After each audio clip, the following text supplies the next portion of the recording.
Sunshine Media. Subscribe for more. dagaalkii daat الرقاع loo oran jiray markii laga soo noqday ayaa mushrikiinta waxa ka mid ahaa nin sababtu doonaba riwaayadku asbaab kala gedisan bay sheegaan laakiin ayan kaanat nin ku dhaartay inaanu timihiisa ama jirkiisa biyo marin ilaa inuu muslimiinta wax ka soo laayo mooyaan riwaayadka qaarkood waxay leeyihiin haweentiisii baa ka mid ahay dadkii sibiya lagu soo qaatay riwaayadka qaarkood way arrimo kale tilmaamayaan ala kullin ninka kale wuxuu ku dhaartay inuu muslimiinta inuu wax yeeleeyo mooyaan inaanu noqonin maca dalik wuu waajihi kari waayey marka wuu daba galay wuxuu ku tala galay inuu eegto waqti aan diyaar loo ahayn oo ama ay seexdeen ama caynkana dabatana intuu gaado ku sameeyo weeraro wax ka dilo ama wax ka dhaawaco inuu iskaga cararo meel laba buurood dhexdoodii bannaan yaro abuu nebigu calayhi salaatu wasalaam saxaabadii dejiyey waa la degay markii la degay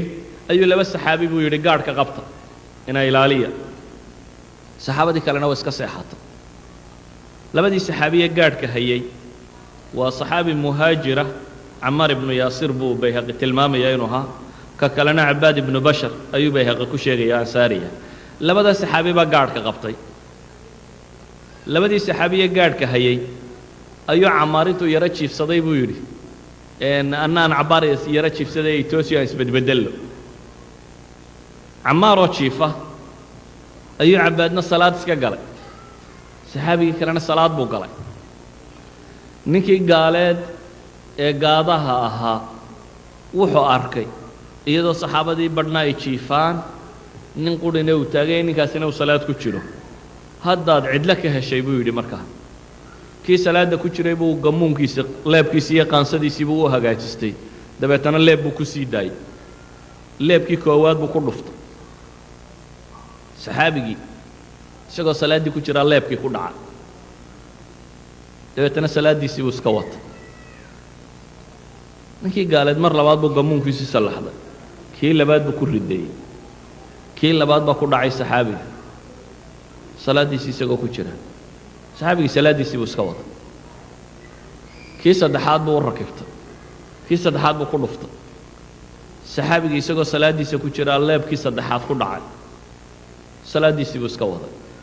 waxay gaadhay wakhtigii uu rukuuci lahaa wuu rukuucay dabeetana wuu sujuuday markii uu rukuucee sujuuday ee ninkii dhaqdhaqaaq sameeyuu ninkii gaaleedna isiri wakaasoo waxbuu dareemo dee wax arag dib buu isna u faagtay saxaabigii jiifay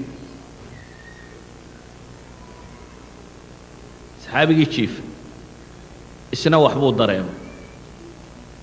dhiiggii kan ka dareeray baa toosiyey baa la yidhaahdaa muhaajirigii wuxuu arkay ninkii ansaarigaa waxa kan dhiig ka dareeraya wuxuu ku yidhi markaas subxaana allah alaa anbahtanii awala maa ramaa war maxaad ii toosin weyday buu yidhi markii koowaadee gammuunka koowaad markuu kugu dhacay gammuunkan koowaad markii lagugu dhuftay maxaad markaa ii toosin weyday buu ku yidhi wuxuu yidhi kuntu fii suura aqra'uhaa falam uxib an aqطacaha suurad qur'aanaan akhrinayo waxaan necbaystay buu yidhi inaan kala gooyo qur-aanka imaam albayhaqi wuxuu leeyay suuratu lkahf buu akhrinaya qur-aankaasuu akhrinayaa la macaanaa waxaasoo nabaroo ku dhacayna kala macaanaa waxaanu leeyahay macaankaas iyo qur-aanka aan wada inaan kala gooyo ayaan necbaystay dabeetana gammuunnada inaan u adkaystaan ka doorbiday in qur-aankaygu iga kala go'o yacni waxaanay dhadhan bay u samaynayaan qofkan walidaalik bay macaan la lahaayeen uu ka doorbidayo xanuunkuu leeyahay warmaha lagu ganaya waxaad dareemi kartaa markaa dadka kan siday ula ekayd cibaadada tani ama qaabka ay u arkayeen caaisha ridwaanullaahi calayha markuu nebigu geeriyoon doono salawaatu ullaahi wasalaamu calayh ayuu nebigu dardaarmo wuxuu uhi muruu abaabakra yusalliya binnaas isagoo xanuunsanaya na caaisha ee abibakar fara inuu dadka tukiye buu yidhi caaisha waxay leedahay iyadoo nebiga la hadlaysa calayhi salaatu wasalaam ina abaa bakra rajulun raqiiq laa yamliku damca wainahu idaa qara'a alqur'aana baka ilaahay rasuulkiisii oo abubakar ka daabay tiri abubakar waa nin dabacsan oo jilicsan bay leedahay waa nimaan ilmada ceshan karin waa nin qur-aanka hadduu akhriyo ooyaya ee dadka ma tukin karaya cid kale ha tukisa bay leedahay أبي بكر من نجي العسان بوها أبي بكر طبعي جيسة نشر رضل بوها هورت ومركو عروضات وكلل حد عروضة أبي بكر روحها هنن مواقف له ومركو قوان قاطو موقف كيسي إلهي إسلام كبكو بدبادي ردة ولا أبا بكر لها إلهي مسلمين تدحدو ذا كان نقطي مهما عادية يعني نبي محمد عليه الصلاة والسلام مركو قيريو دي عربتي إن بدنو كمدي دينتي وي كان نقط سدح مقالو قرى إسلام نمضى باكو هاري وحل قرن أيوه مقالة مدينة وقال عدي مسلمين طائف وميليه وقدم بيا السلامية إيا مكة وإلهي سهيل بن عمر كسوغي سهيل عمر بن سهيل صحابي سهيل لو رنجري افتهن كهانجري صحابي قاسبا ما انت هدلايو هنجبي ودبتنا waxa la jiri malana kan ciidamada wataayo way iska dageen reer Makka saddexda magaalo oo quraba islaamka ku haray wixii kale oo dhan baa ridoobay Abu Bakr keligii buu yiri baan la dagaalamaya oo Umar iyo saxaabada ilaahay saad ula dagaalamayso iyagoo caynkan dhamaantiin hadda iska hadhaan buu yiri anigoo nool islaamnimadu ma dhacaysa buu leeyahay nuqsaanto dhamaantiin hadda wada hadhaan keliga baan dagaalamaya idan rajul mawaqif talabuha nin jilicsan ma ahayn rag ninu adag booha ninu hal adag booha ninu aqli fiican booha 10 المبشرين inta ugu badan la ninkii soo islaamiyay booha islaamka ninka tilmaaman booha مع ذلك ثاني ومركا la joogo caalamka basharka caalamka kale marka loo kacay ilaahay la sortaago rag ninka u jilicsan booha markaana marka ilaahay la sortaago ee arintu ay tahay khaaliqa iyo makhluuqa oo xidhiidhka ka dhaxeeya qofka u jilicsan booha سيدة أوجد بي عائشة وحي ليضهي إلهي رسول كيسيو أبا بكر ورجل رقيق لا يملك الدمعة وإنه إذا قرأ القرآن بكى اعد كلفر نبو عليه الصلاة والسلام كسود ديدي وحين قرن كرناين لتلمامه عمر بن الخطاب صلاة صباح سسوت أجيب الله إلى وصورة يوسف أخريي إلا وكسو قريب الله إنما أشكو بثي وحزني إلى الله دبتنا أوهنتي سير نشيجكي سأل وذا مغلي حديث كبخاري ورينيه وحكا قفل النبي عليه الصلاة والسلام ضد كان إلهي هرتي سجل عسان سيدو أمانيه حديث الصبعة باكا قفلا وشيغي النبي عليه الصلاة والسلام قيامها تضبضها هركا هلا مركا عدعيد سور دواتو خلائق دوردن ماشا كلو وذا تاغو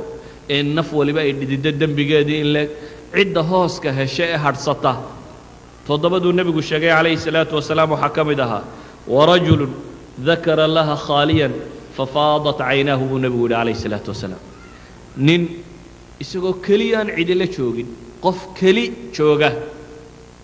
oo ooya isagoo kaligiya ilaahi subhanahu wa ta'ala baqa ka cabsanayo bal nabiga alayhi salatu wasalaam wuxuu inoo tilmaamay salaada buu haday istaagtaan oo waxa ku hadlaysana garan weydaan idha qama ahadukum min al-layl fasta'jama al-qur'anu ala lisani falam yadri ma yaqul falyadajj hadithki muslim wa ku nabiga alayhi salatu wasalaam midkiin haduu istaago oo salaatu layl مثلا inta aad kacdo aad si fiican quraanka u akhri weydo hurda ka badato waxa aad ku hadlaysaba hadaan garanayn iska seexabo nabiga alayhi salatu wasalaam way cibaadada asalkeedu waxa qofku inuu soo jeedo oo waxaanu ku hadlayo oo garanayo oo ilaahay subhanahu wa ta'ala si fiican uu la xidhiidhayo dadku markay ilaahay weynidiisa dareemaan basharka way ilaabaan naf jacaylsiga waa la ilaabaa muslimiintan maanta maxaa loo gumaystay adduunka la weynaaday qof dadkan aakhira la weyn tahay adduunkan waxay ogolaanayaan inay geeri ka doorbidaan geeridu wax fudud bay noqon lahayd aan qofku ka cabsanin laakiin qofku markuu isleeyahay xagga kale waxba kuma maqna ama waxba ma jiraan طبعا tanbuu dib isugu soo nabaya tanbuu isku soo adkaynaya waxay ahayn dadkii muslimiinta hore dad uu ilaahay subhanahu wa ta'ala la weeyay quraanku wuxuu sheegay in an-naasa qad jama'u lakum fakhshawhum xalu weeyay saxaabadii dad oo dhan baa isu kiin soo urursaday ka baqa حسبنا الله ونعم الوكيل بإلهي حسبنا الله ونعم الوكيل قفك مؤمن كي سيديبان وين مركو إلهي ويني دي سحسوسته سيديبان وين مركو أو دريمه انت وقبض فلسمية يا عبادة الله سبحانه وتعالى انتو كجابيه سيديبان وين ما ألا وين استقوا إلهي القرآن كقول ما لكم لا ترجون لله وقارا وقد خلقكم أطوارا sidee baan u ooyin isagoo akhrinayo ilaahay leeyahay takaadu الsamaawaatu yatafaطarna minhu watanshaqu اlardu watakhiru اljibaalu hadda an dacaw liraxmaani walada sidee baan u ooyin qofka muslimka isagoo dareemaya isagoo ilaahay qur-aanka ku leh nebi muuse markuu yidhi aan ku arko bal buurtaa eego hadday adkaysata baa ilaahay yidhi subxaana wa tacaala way arkaraysa walaakin indur ila aljabal fain istaqara makaanahu fasawfa taraani sidee baanu qofka mu'minkii u ooyin isagoo dareemaya inuu akhrinayo kalaami alxanaani almannaan rabbi alcaalamiinka hadalkiisi uu nebigu lahaa calayhi salaatu wasalaam ibnu mascuud igu akhri ma qur-aankaan kugu akhriyaa buu yidhi ilaahay rasuulkiisiiyo isagoo adiga kugu soo degay haya igu akhri buu nebigu yidhi waxaan jeclay inaan cid kale ka maqlee markuu ku akhriyeyna markaan soo gaadho buu fakayfa idaa ji'naa min kulli ummatin bishahiid waji'naa bika calaa haaulaa'i shahiida ayaan wuxuu nebigu igu yidhi buu yidhi xasbuka al'aan xasbuka al'aan waan eegay buu yidhi waxaan arkay nebiga calayhi salaatu wasalaam oo labadiisii indhoodba ilmadu dareerayso waxaan leenahay kaasi waa xaalkii ambiyadii iyo dadkii caarifiinta ee ilaahay garanayay subxaana wa tacaala waa kuwa ilaahay qur-aan ku tilmaamaya ilaahay leeyahay waidaa tutla calayhim aayaatu الraxmaani kharuu sujada wabukiya waa qur'aankii bay akhrinayaan ilaahay uu leeyay low anzalna hada alqur'aana calaa jabalin lara'aytahu khaashican mutasaddica bal ee waxaa la tilmaamaaba taabiciintii qaarkood intay qur-aan maqleen naftuba ka baxday oo aanay dib u soo kicin qaadi basra zurarata bn abi alawfa waxaa la sheegaa in lagu dul akhriyay faidaa nuqira fi الnaaquur dabeetana aanu dib u toosinba waxaan leenahay qofka mu'minka ahi inuu saacadaha kan noloshiisa ay ka mid noqotaa noloshiisa wax badan bay ka beddelaysaa